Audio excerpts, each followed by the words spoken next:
other side of us, you can see we got some palm trees out in the way. These are Manila palms, but people like to call them Christmas palms. And they got the seed clusters on top, those sort of green, then they turn into the red, usually around the winter time. Now these seeds though are not edible, but if you grab like the red ones and squeeze it, a liquid comes out. It'll have some antiseptic properties in it. After 10 minutes, you kind of start to get like a numbing or tingling sensation. Now these trees are native to the Philippines. They used to use the liquid as a mouthwash. Kind of helps with the toothaches and cold sores. The liquid is also good for like a little prank, you know? Put that in the lotion or the sunscreen or something like that. And the seeds too are very good for jewelry. We used to have this one auntie come by. She'd pick up all the seeds on the ground. She used to make lace for hours and hours. I think the longest lay I've seen her make was about 8 feet long. So definitely had some length to it. If we shimmy on over to the right hand side, you're gonna see we have a little variety field going on. In the corner here, we're gonna have some of the noni trees. You can see some of the fruits coming in. Now noni, they are very known for their medicinal properties, and they can be used from the leaves all the way down to the root. People even like to call it like a natural aspirin. And although noni is very, very good for you, it is really stinky and it doesn't really taste that good. Just like a lot of things that are very, very good for you. A lot of people like to describe it as it smells like battery acid and it tastes about 10 times worse. But when we were younger and we were sick, my tutu or my great grandmother, she'd give us noni juice, put like the lemon and honey with it, makes it a little bit better. I like to say that it's called the noni because whenever someone tries to give it to you, you're like, oh, noni, noni. Now, if you've ever seen Lilo and Stitch, then you know Ohana means family. Out of the MTP Ohana on the left here, you're going to see we got a few furry ones. We got a few cattle in the field. We also got a few goats as well. The type of cattle that they got are known as Texas Longhorns. I want to go look at the horns, kind of guess how they got the name.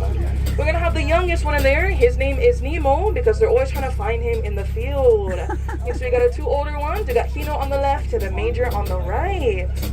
A little history on longhorns here in Hawaii is that they were actually a gift to our king at the time, known as Kamehameha Nui. He loved these cattle so much, put a ban on them, lasted around 50 years, prevented them from being hunted. With time though, they became very hard to manage. They had the paniolos or cowboys come over. They taught us how to manage our cattle, and then that was the beginning of the ranch culture here in Hawaii. Those are just a few of the cattle they have. They should have more like the big range by the mountain. Might be able to see some up there. I think they got a little bit more longhorns and some black Angus. Now we do have our goats at their favorite spot right next to the food trough there. We're gonna have Penelope. She's like the tan one. She's kind of laying down there. She was found alongside Piper. She's gonna be more in the corner there. But they were found prancing around the farm eating all of the plants. So we put them in there with Blitzy. She had like her own little family. Now Blitzy, she's gonna be the black goat. She's between the food shop and the fence. She was actually the first goat we ever had. You know, she showed up right before the pandemic hit and just hasn't left since. Little fun fact about her is that she knows her name. So sometimes when you call out to her, she'll look at you. Now, you know, cows and goats too are also not the only animals they got. Over on the right here, you got a little fence house there with a tarp on it. That is a little chicken coop. Kind of see some of them roaming around a little bit. Chickens became a lot more popularized during the plantation days. Right? Eat the eggs, a lot of chicken fighting. Chickens got loose and kind of procreated all over the island. So that's why we have a lot of loose chickens. And that's also why we have a lot of chicken places to eat here. Now to the right, we also got little tea leaf plants. Now this one though, it is not spelled like the tea that we drink. It is spelled T-I, just like the wrapper. For these ones though, you got two main colors. You got the red and the green. Back in the day, red was a sign of royalty, so they were the main ones using that.